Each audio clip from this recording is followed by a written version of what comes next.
Good afternoon प्यारे बच्चों। आज 8th स्टैंडर्ड इंग्लिश का पहला क्लास है, सेकेंड टर्म का। आप लोगों ने अच्छी तरह एग्जाम्स खत्म कर लिए हैं और अभी आप टर्म 2 में एंटर कर चुके हैं। वेरी गुड बच्चों। तो सबका एग्जाम जो है अच्छा गया होगा, मैं समझती हूँ और सोचती हूँ। How did you all right your exams kids? सब लोग ने अच्छी तरह लिखा आपके जो भी आपके एग्जाम्स थे, फर्स्ट टर्म के exam? Yes. Now are you ready for your second term classes? Yes. So आज का जो पोएम है, हम एक नई कविता के साथ, जो आपका लेसन 9 है, Where do all the teachers go? Kutupur Sevapuri के बच्चे तो very excited you all are. Yes ma'am, आप कह रहे हैं। तो you know that we always start the class with a very good thought. एक विचार के साथ हम क्लास शुरू करते हैं। तो ये जो बुक है, ये एक बुक है, एन ऑफ ग्रीन गेबल्स करके एक किताब है। एक किताब जैसे कहानी है। वो उसमें क्या है, वो एक नॉवल है। नॉवल यानी कि एक कथा जैसे एक थोड़ा बड़ा किताब है। तो इसको लिखा गया है और इसमें एक किरदार है, one character is there.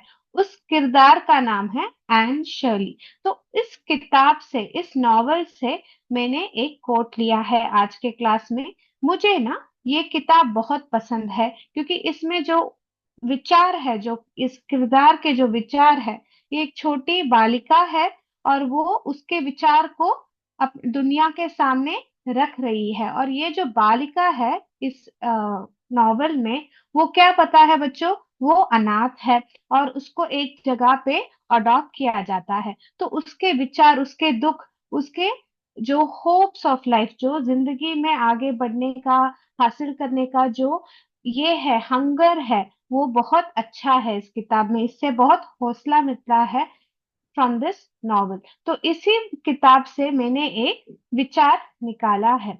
Tomorrow is always fresh with no mistakes in it. What it means? Tomorrow यानी कि कल, इज ऑलवेज फ्रेश। फ्रेश यानी कि ताजा है, with no mistakes in it यानी कि अगर आप लोगों ने आज बहुत सारे गलतियां कर ली, नहीं तो आपने फर्स्ट टाइम एग्जाम में बहुत सारे गलतियां कर दी हो, कोई बात नहीं, कल तो नया है। और कल हमने कोई गलती नहीं कर रखी है, तो हम गलतियों को करने से क्या कर सकते हैं, अवॉइड कर सकते हैं। और नए शुरुआत तरीके से, नया पन्ने की तरह हम उसको लिख सकते हैं। हमें जो करना है वो हम कर सकते हैं। तो tomorrow is always fresh with no mistakes in it. It is written by Anne Shirley. एक किरदार है, एक कथा में एक किरदार है। Can you all write this in your notebook? Because आज हम हमारा सेकेंड टर्म का पहला क्लास कंडक्ट कर रहे हैं। So I all want you all to have that hope that you will do better, कि आप और अच्छी तरीके से अपनी जिंदगी को काट सके। तो इस किताब से मुझे काफी हौसला मिलता है। और ये किताब में सारे जो भी बोले गए हैं, बोले गए हैं, बहुत ही खूब प्यारे, और सोच को it triggers the thought. So with this thought let's start today's class. Yes, कविता शुरू करें। Tomorrow is always fresh with no mistakes in it यानी कि कल एक नया पन्ना है, एक नई तरीके से, बिना गलतियों के साथ। कोई गलती हमने कल की नहीं है, तो हम नए तरीके से हम शुरुआत कर सकते हैं।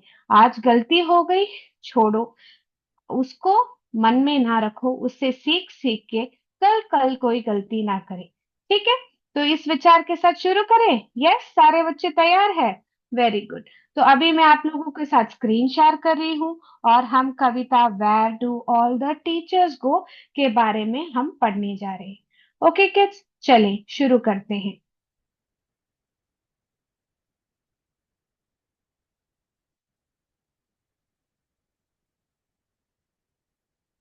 यहाँ पे आप लोगों के साथ स्क्रीन शेयर कर चुकी हूँ। Where do all the teachers go? क्या बुक का नाम, पोएम का नाम क्या है बच्चों? Where do all the teachers go. इसका मतलब क्या है? इसका मतलब है सारे टीचर, जो अध्यापिका है, अध्यापक है, वो कहाँ चले जाते हैं? स्कूल खत्म हो जाता है, आपके अध्यापक और अध्यापिका कहाँ चले जाते हैं? छोटे छोटे बालक बच्चे जो है, छोटे बच्चे हैं, उनके दिमाग में सोचो, जो यूकेजी पढ़ते हैं, फर्स्ट स्टैंडर्ड पढ़ते हैं, वो टीचर को स्कूल में देखते हैं और उसके बाद सोचते हैं कि मेरी टीचर स्कूल के बाद कहाँ जाती होगी ना। Where do all the teachers go. तो ये एक कविता लिखी गई है Peter Dixon. It is written by the poet. यहाँ पे हमारा कविता का नाम है where do all the teachers go. कहाँ जाते हैं। तो ये किसने लिखा है? Who is the poet? Peter Dixon is the poet. क्या है पोएट का नाम? पोएट का मतलब क्या होता है? कवि। पोएट का मतलब कवि। अगर कवियत्री को हम क्या कहते हैं? पोएटेस कहते हैं। और कविता को क्या कहते हैं? पोयम कहते हैं या पोम कहते हैं। तो where do all the teachers go, written by Peter Dixon. ये कविता आज हम पढ़ने जा रहे हैं। चले, बहुत मजे के साथ ये कविता हम पढ़ते हैं। ठीक है। अभी देखिए, for a little child a teacher is. For a little child, एक छोटे, लिटिल चाइल्ड यानी कि एक छोटे बालक के लिए, अ टीचर यानी कि एक अध्यापक या अध्यापिका। टीचर में मेल फीमेल जेंडर नहीं है, लिंग नहीं है। एंड क्या बोलते हैं? For a teacher, for a little child a teacher is, क्या बोलते हैं? Special. A teacher is special. तो स्पेशल यानी कि बहुत राजी है, मन के करीब है। Very special. For the little child a teacher is very special. Okay kids, it विशेष यानी कि बहुत इम्पोर्टेंट है वो लोग। ठीक है। It is difficult for a small child. It is difficult यानी कठिन है। It is difficult for a small child to, it is difficult for a small child. एक मिनट बच्चों, स्क्रीन स्टक हो गया है। ओके, अभी देखिए। It is difficult for a small child to think of his or her teacher. His यानी कि his जब कहते हैं अध्यापक या अध्यापिका। इट इज डिफिकल्ट यानी कि कठिन है for a small child. Small child है छोटे बालक के लिए। टू थिंक ऑफ, ये सोचना कि उनके जो अध्यापक हो या अध्यापिका, हिज टीचर और her teacher, as an dash person, as an ordinary person, एक आम आदमी की तरह उनके बारे में सोचना एक छोटे बालक के लिए कठिन है, क्योंकि उनको नहीं समझ में आता है कि जो टीचर है वह भी हमारे तरह एक मनुष्य है। उनके लिए अध्यापक और अध्यापिका बहुत खूब, बहुत स्पेशल है। For a little child a teacher is special. It is difficult for a small child to think of his or her teacher as an ordinary person. Ordinary person यानी कि मामूली इंसान की तरह उन्हें देखना थोड़ा कठिन होता है छोटे बालकों को। ठीक है। तो यहाँ तक बच्चों को समझ में आ गया तो यस मैम डालिए। अगले पंक्ति पे जाते हैं। यस, गुड आफ्टरनून सायरा के बच्चों, पिंडरा के बच्चों, गुड आफ्टरनून। चलिए अभी आगे बढ़ते हैं। चले, नेक्स्ट सबमिट करते हैं answer. So what we learn? For a little child a teacher is special. It is difficult for a small child to think of his or her teacher as an ordinary person. Okay, next. Where do all the teachers go? तो यहाँ से ही कविता की पंक्तियां शुरू होती है। तो यहाँ पे देखिए, पहली पंक्ति में Where do all the teachers go when it's 4 o'clock? क्योंकि ज्यादातर स्कूल कब खत्म होते हैं? 4 बजकर खत्म होते हैं। Where do all the teachers go when it's 4 o'clock? तब 4 बजने के बाद कहाँ चले जाते हैं? Do they live in houses? क्या वो घर में रहते हैं, घरों में रहते हैं?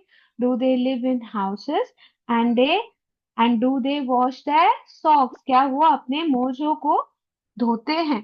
सॉक्स यानी कि जो आप शू के पहनने से पहले हम सॉक्स पहनते हैं, तो क्या वो अपने मोजों को धोते हैं? देखिए, where do all the teacher go when it's 4 o'clock? 4 बजने के बाद मेरे अध्यापक या अध्यापिका कहाँ चले जाते हैं? क्या वो लोग भी घर में रहते हैं? Do they also live in? Do they live in houses? And do they wash their socks? Yes, क्या वो लोग अपने मोजे को धोते हैं? हमारी तरह हम भी घर जाके क्या करते हैं, हमारे मोजों को धोते हैं, कपड़ों को धोते हैं। तो ये बालक सोच रहा है, पीटर डिक्सन करके कवि सोच रहे हैं कि मेरे अध्यापक कहाँ चले जाते हैं 4 बजने के बाद? क्या वो भी घर में रहते हैं? क्या वो भी अपने मोजे धोते हैं? चले देखते हैं ये बालक क्या क्या सोच रहा है। ठीक है, च- चलते हैं। सारे बच्चों को समझ में आ गया? Houses, socks, 4 o'clock। ये सबको समझ में आ गया, तो आगे बढ़ते हैं। कोई भी डाउट हो तो चैट बॉक्स में आप लोग पूछ सकते हैं। पिंडरा के बच्चे तो अच्छी तरह सुन रहे हैं। Very good. अभी देखते हैं अगला जो स्टैंजा है।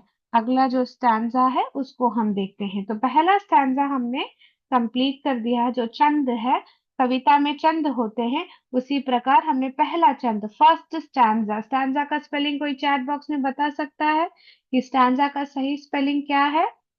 स्टैंजा यानी कि जो हम चंद कहते हैं, STANZA, stanza.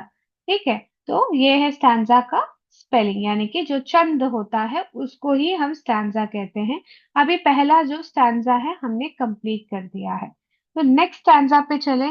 Do they wear pyjamas? क्या वो पायजामास पहनते हैं? Very good Kiratpur school. फिर यहाँ पे क्या आएगा?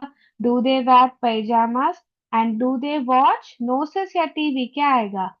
And do they watch? बोलिए किरतपुर स्कूल, पिंडरा के बच्चे, बोरकला के बच्चे, बताइए अगला लाइन में क्या आएगा? And do they watch, watch का मतलब है देखना। And do they watch TV? Very good Kiratpur school. Do they wear pyjamas? क्या वे पैजामास पहनते हैं? ठीक है। घर पहुंच के हम क्या करते हैं, स्कूल के कपड़े उतार के कपड़े, घर के कपड़े पहनते हैं, पैजामा पहनते हैं, कुर्ता पहनते हैं, या शॉर्ट्स और टी शर्ट पहनते हैं। तो do they wear pyjamas and do they watch TV? क्या बच्चों की तरह हमें वो भी टीवी देखते हैं? वेरी गुड CS गुरु स्कूल और Kiratpur school. Very good Pindra के बच्चे। And do they watch TV? क्या वो हमारी तरह भी टीवी देखते हैं?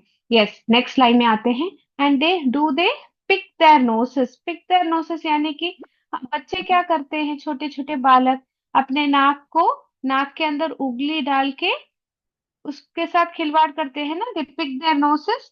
तो उसी प्रकार वो गंदी आदत है, परंतु क्या वो भी ये करते हैं हमारे तरह, टीवी देखते हैं? Do they pick their noses यानी कि उनकी नाक को जैसे कि उठा के जो गंदगी है निकालते हैं ना, उस प्रकार क्या मेरे टीचर भी करते हैं करके ये छोटा बालक सोच रहा है। ठीक है। And do they pick their noses the same as you and me? यानी कि जैसे तुम और मैं करते हैं, उसी प्रकार क्या हमारे टीचर्स भी पैजामा पहनते हैं? क्या वो भी टीवी देखते हैं? क्या वो भी अपने नाक को साफ करते हैं उंगलियों के साथ? ठीक है। Do they wear pajamas and do they watch TV and do they pick their noses the same as you and me? Okay बच्चों, समझ में आ गया? Yes, very good. अभी दूसरा चंद है, very good. KUPS Amini school को और बोरकला स्कूल को समझ आ गया है, तो नेक्स्ट चंद पे जाते हैं, नेक्स्ट स्टैंजा पे जाते हैं। Very good. नेक्स्ट स्टैंजा क्या है? चले। Do they live with other? Other बोलिए, क्या शब्द आएगा? पीपल, बैड या children? Do they live with other? Very good. People, do they live with other people? जो दूसरे लोगों के साथ रहते हैं कि अकेले रहते हैं? तो ये बच्चा सोच रहा है, क्या क्या सोचा है अभी तक? 4 बजे के बाद मेरी टीचर कहाँ जाते हैं? क्या वो घर में रहते हैं? क्या वो अपने मोजों को साफ करते हैं? फिर क्या वो पैजामा पहनते हैं? क्या वो टीवी देखते हैं, या अपने नाक को उंगली डालकर साफ करते हैं जैसे तुम और मैं करते हैं? तो ये सब लड़के ने सोच रखा है, पीटर डिक्सन ने, कवि ने सोच रखा है। और क्या सोचा है देखते हैं। Do they live with other people? यानी कि लिव का मतलब है रहना। Do they live with other people? दूसरे लोगों के साथ क्या वो रहते हैं? Very good UPS Borkala school. Have they moms and dads? क्या उनके मम्स एंड डैड्स का मतलब माता पिता? क्या उनके पास भी, क्या टीचर के भी माता पिता होते हैं? Have they mums and dads. छोटे बालक किसके साथ रहते हैं? हम हमारे माता पिता के साथ रहते हैं ना बच्चों। तो उसी प्रकार क्या, वो भी हमारे अध्यापक भी क्या वो उनके माता पिता के साथ रहते हैं। Have they mums and dads. And were they ever children, क्या वो कभी छोटे बालक थे? क्या टीचर ऐसे ही टीचर जैसे पैदा हो गए, क्या वो भी छोटे बालक थे? And were they ever children, and were they ever bad. Very good Borkala, school गुरु school. And were they ever bad, क्या वो भी कभी गलत चीजें करते थे या बुरे चीजें करते थे? तो देखिए क्या क्या सोच सोच रहे हैं। ठीक है, do they live with other people, क्या वो दूसरे लोगों के साथ रहते हैं? Have they mums and dads, क्या उनके भी माता पिता होते हैं? And were they ever children, क्या वो कभी बच्चे थे? And were they ever bad, क्या वो कभी बुरे थे? ठीक है, तो यहाँ तक तीसरा चंद भी खत्म हो गया। सबको समझ में आ गया? यस गुरु स्कूल पिंडरा के बच्चों ने, बोरकला के बच्चों ने, सब लोगों ने जवाब दे दिया है।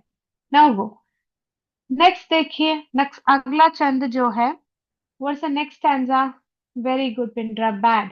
नाउ नेक्स्ट स्टैंजा क्या है? Did they ever never spell right, इसका मतलब क्या है?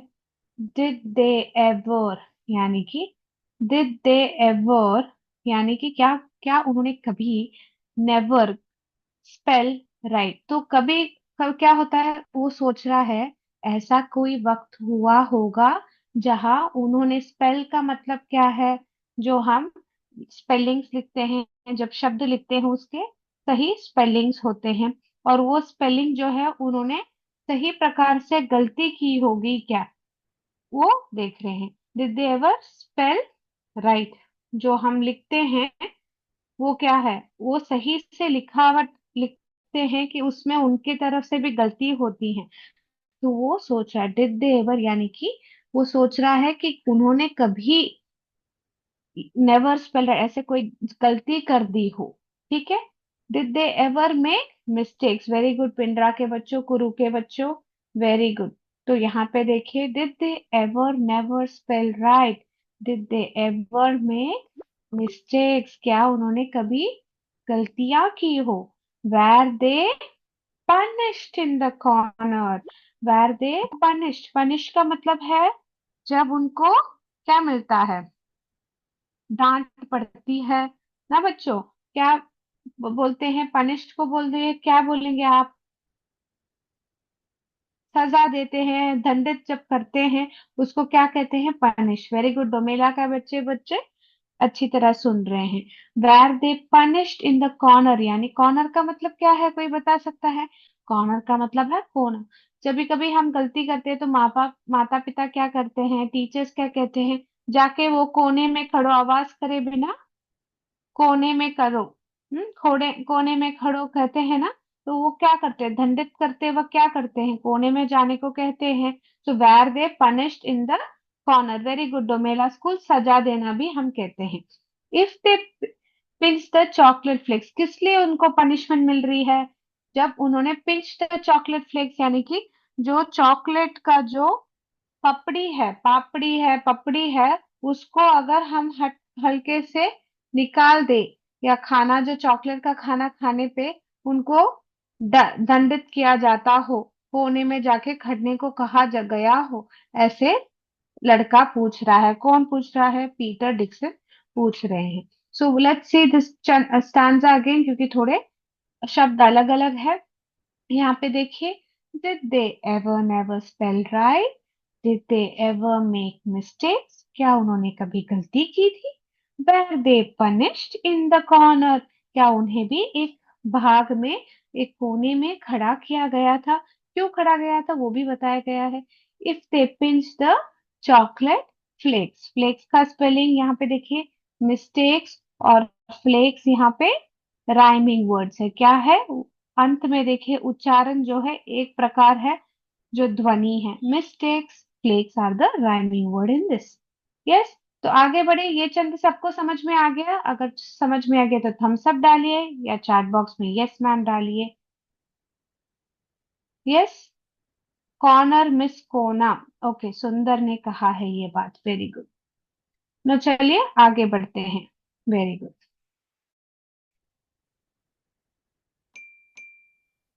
नेक्स्ट स्टैंजा क्या है? और दो चंद है। Let's see the next stanza. Did they ever lose their hymn books? Hymn books का मतलब है धार्मिक गीत। जो उनके धार्मिक गीत है उसको हाइम बुक्स कहते हैं। Did they ever lose that hymn books या हिम बुक्स कहते हैं, हाइम बुक्स। क्लियर है? बोरकला स्कूल, पिंडरा स्कूल, सब बच्चों ने यस मैम, बहुत क्लियर है कविता। समझ में आ चुका है बच्चों को। तो यहाँ पे पूछा गया है did they ever lose that hymn books, यानी कि क्रिश्चियंस बाइबल पढ़ते हैं, मुसलमान कुरान, हिंदू गीता पढ़ते हैं ना बच्चों। तो यहाँ पे पूछा गया है did they ever lose their hymn books, यानी कि उन्होंने अपनी किताबें, जो धार्मिक किताब है, वो क्या उन्होंने कभी खो दी हो। ठीक है। Did they ever leave their greens? यहाँ पे ग्रीन्स क्या है? क्या शिवम ने बोरकला में शिवम ने ग्रीन कहा है, वेरी गुड। बट यहाँ पे ग्रीन्स का अर्थ यहाँ पे क्या है, कोई बता सकता है? Did they ever leave their greens का मतलब क्या है यहाँ पे? ग्रीन्स यानी कि रंग के बारे में बात किया जा रहा है, बताइए किसके बारे में बात किया जा रहा है? ग्रीन्स का मतलब यहाँ पे, ग्रीन्स का मतलब यहाँ पे क्या है बच्चों, पता है? जो हरे रंग के वेजिटेबल्स है, सब्जियां हैं, उसको हम क्या कहते हैं? ग्रीन्स कहते हैं। तो यहाँ पे देखिए, हाइम बुक्स यानी कि धार्मिक किताबें, और ग्रीन्स का यहाँ पे मतलब जो रंग है उसके बारे में, हरा। देखिए बोरकला स्कूल हरा कहा है, बट यहाँ पे डिड दे एवर लीव नहीं बच्चों, यूपीएस बोरकला स्कूल, या ग्रीन का मतलब हरा है। पर यहाँ पे जब did they ever leave that greens जब आता है, इसका यहाँ पे मतलब ये है, क्या उन्होंने कभी अपने जो हरे सब्जियां हैं, सब्जी हैं, उनको उन्होंने कभी छोड़ दिया हो? हरे सब्जी को कोई एग्जाम्पल दे सकता है? स्पिनाच है, फिर क्या है, बीन्स होते हैं, फिर कौन से हरे सब्जी होते हैं बताइए? लौकी जो होता है। तो यहाँ पे देखिए, ग्रीन्स का मतलब यहाँ पे क्या है? यहाँ पे रंग नहीं है बच्चों, यहाँ पे जो ग्रीन्स का मतलब है खाना। जो हरा रंग का खाना होता है, बोलते हैं ना, पत्तों को खाने से हम, जो खाने से क्या होता है, शरीर अच्छा बनता है। बट ज्यादातर बच्चों को ग्रीन्स पसंद नहीं आते हैं, वो अलग से रख देते हैं। तो इसलिए पूछा गया है did they ever leave the greens. ठीक है। क्या सबको ग्रीन्स का सही मतलब समझ में आ गया? यस। अगर यस आ गया तो हम प्रोसीड करेंगे। ऑलरेडी नेक्स्ट स्टैंजा का अमनी स्कूल से, सरैया स्कूल से, बोरकला से इरशाद, फिर सब आंसर्स आ चुके हैं। तो सब लोगों को ग्रीन्स का समझ आ गया? सरैया स्कूल को नहीं यस मैम कह दिया, गोटूपुर स्कूल नहीं यस मैम, क्योंकि ये थोड़ा कंफ्यूजिंग है, इसलिए मैं वापस दोहरा दी हूँ कि इस कविता में, इस छंद के इस पंक्ति में, did they ever leave their greens में, ग्रीन्स का मतलब हरे रंग के बारे में है, पर ग्रीन्स का यहाँ पे हरा रंग वाले सब्जियों के बारे में बात किए जा रहे हैं। तो कोई कोई बच्चे नहीं खाते हैं, हरे रंग के सब्जियों को नहीं खाते हैं, क्योंकि उनको वो स्वाद पसंद नहीं आता है। इसलिए वो पूछ रहे हैं कि वो भी खाने में ये चीजें नहीं खाते, उसको छोड़ देते हैं क्या खाए बिना, वो पूछा गया है। अगर अभी no, let's move on. Did they scribble on the desktops? Scribble का मतलब क्या है?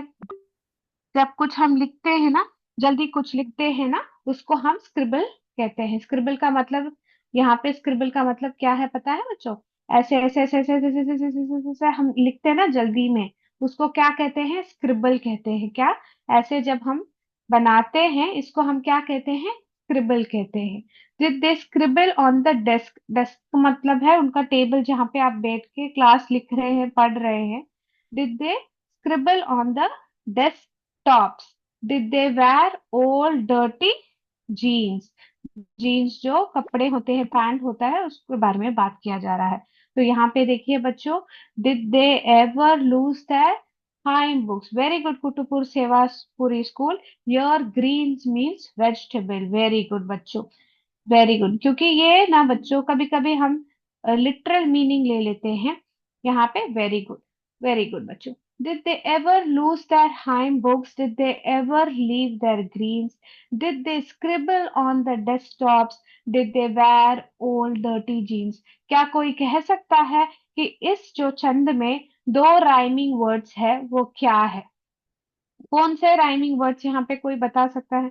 राइमिंग वर्ड्स यानी कि एक प्रकार का उच्चारण या ध्वनि जब आता है, तो कौन से वर्ड्स, दो वर्ड्स राइम हो रहे हैं, बताइए। वेरी गुड, ग्रीन्स और जीन्स, ये दोनों शब्द एक प्रकार का उच्चारण है, ध्वनि है, इसलिए ये दोनों क्या कहला जाएंगे? राइमिंग वर्ड्स कहलाए जाएंगे, greens and jeans. Very good. Now let's move to the last stanza, आखिरी चंद की ओर बढ़ते हैं बच्चों। Last stanza, can anybody write the spelling of stanza in the chat box? So I know that you understood the word stanza. Yes. Now we'll move to the last stanza, kids. यहाँ पे देखिए, very good, आमिनी के बच्चे अच्छी तरह सुन रहे हैं, सीमा राव, पिंडरा के बच्चों ने अच्छी तरह लिख रखा है। Very good. Now let's good, Kutupur से Vaskuri, greens and jeans. Very good. Now last stanza, four lines are there, चार पंक्तियां हैं, देखते हैं। आई विल, यहाँ पे आई अपोस्ट्रोफी डबल एल है, इसको कैसे पढ़ेंगे आप लोग? आई विल पढ़ेंगे। यहाँ पे अपोस्ट्रोफी जो है, आई अपोस्ट्रोफी एल लिखा है। ये अपोस्ट्रोफी क्या करता है? किसी वर्ड को छोटा करता है, कॉन्ट शॉर्ट फॉर्म लिखता है, तो आई इसका सही का मतलब है आई विल। इसका मतलब है यहाँ पे क्या है? अपोस्ट्रोफी का प्रयोग किया गया है, यहाँ पे अपोस्ट्रोफी का प्रयोग किया है। और ये अपोस्ट्रोफी किसको रिप्लेस कर रहा है? डब्ल्यू को रिप्लेस कर रहा है। अपोस्ट्रोफी जो है कॉन्ट्रैक्टेड वर्ड्स को फॉर्म करते हैं, हमने ये बहुत बार, अनेक बार इसके बारे में हमने देखा है।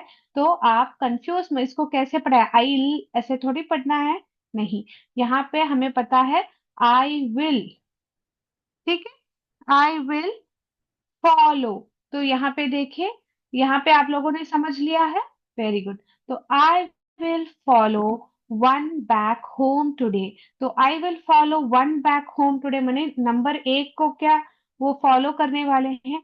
वन बैक होम टुडे का मतलब यहाँ पे क्या हुआ? मैं वन बैक होम टुडे का, या इस पंक्ति में, इस कविता में क्या मतलब है? I will follow one back home today का क्या मतलब है, कोई बता सकता है? बोरकला के सागर के बच्चे ने फॉलो बोला है, किसको फॉलो करना चाह रहे हैं ये? कोई कह सकता है किसको फॉलो करना चाह रहे हैं? टीचर को फॉलो। इस कविता में मैं एक को फॉलो करके, वो पीछा करके मैं जाऊंगा। किसके बारे में बात हो रही है यहाँ पे कविता में? अध्यापक, टीचर के बारे में बात हो रही है। तो I will follow one back home today का मतलब क्या है? वन बैक होम टुडे के यानी कि वो आज एक टीचर को घर तक फॉलो करके, पीछा करके वो जाने वाला है। ठीक है, जो पीटर डिक्सन कवि है वो क्या करने वाले हैं? वन बैक होम यानी कि नंबर एक के बारे में नहीं बोल रहे हैं, वो बोल रहा है कि मैं एक अध्यापक के पीछे, मैं उनके पीछे पीछे उनके घर तक मैं आज जाने वाला हूँ। Very good Kutupur Sevapuri school teacher. Okay, सारे बच्चों को समझ में आ गया कि यहाँ पे क्या मतलब है? टीचर है। I will follow one back home today, I will dash out what they do. I will, very good, सब लोगों ने आंसर दे रखा है। I will find out what they do, मैं ढूंढ निकालूंगा कि वो लोग क्या करते हैं। Very good. Okay, now then I will put it in a poem. क्या करेंगे? वो एक, उसको एक कविता के जरिए लिखेंगे। Then I will put it in a poem that they can read, वो भी पढ़ सकते हैं। रीड टू यू, तो यहाँ पे देखिए मैं एक अध्यापक हूँ, और यहाँ पे देखिए मैं आप लोगों को एक कविता पढ़ रही हूँ, और इस कविता में किसके बारे में जान बात कर रहे हैं? अध्यापक के बारे में बात कर रहे हैं। और कौन आपको ये कविता सुना रहा है और पढ़ा रहा है? अध्यापक तो जो कवि को चाहिए था कि ये कविता एक टीचर अपने स्टूडेंट्स को ये कविता पढ़ाए, वो तो उसने हासिल कर दिया। That they can read to you, you यानी कि आप लोग, आप जो बच्चे हैं, मेरी बातें जो सुन रहे हैं, आपको ये कविता सुनाने के लिए इन्होंने ये कविता लिखी है। ठीक है, और किसके बारे में ये कविता लिखी है? अध्यापकों के बारे में लिखी है। और अध्यापक क्या लिखा है इसमें? इन्होंने ये लिखा है कि अध्यापक क्या क्या करते हैं, वो सब इनको जानना है। तो आज का कविता बहुत मजेदार कविता था ना बच्चों। और हमने देखा था ग्रीन्स का सही मतलब क्या है। ग्रीन्स का मतलब यहाँ पे है हरे सब्जियां, ना कि हरा रंग। ठीक है, और यहाँ पे one day I follow one back home today का मतलब क्या है? एक अध्यापक के पीछे हम जाएंगे। पिंडरा के बच्चों को आज का क्लास पसंद आया है? Nice class ma'am today. Thank you बच्चों। तो यहाँ पे ही आज हमारा क्लास हम समाप्त करते हैं। सारे चंद, 1 2 3 4 5 6 चंद है, 6 चंदों को हमने कंप्लीट कर दिया है। किरतपुर के बच्चों को ये पसंद आया है। थैंक यू बच्चों। अगले क्लास में फिर मिलेंगे। जय विद्या शक्ति, जय हिंद, जय भारत। Thank you kids.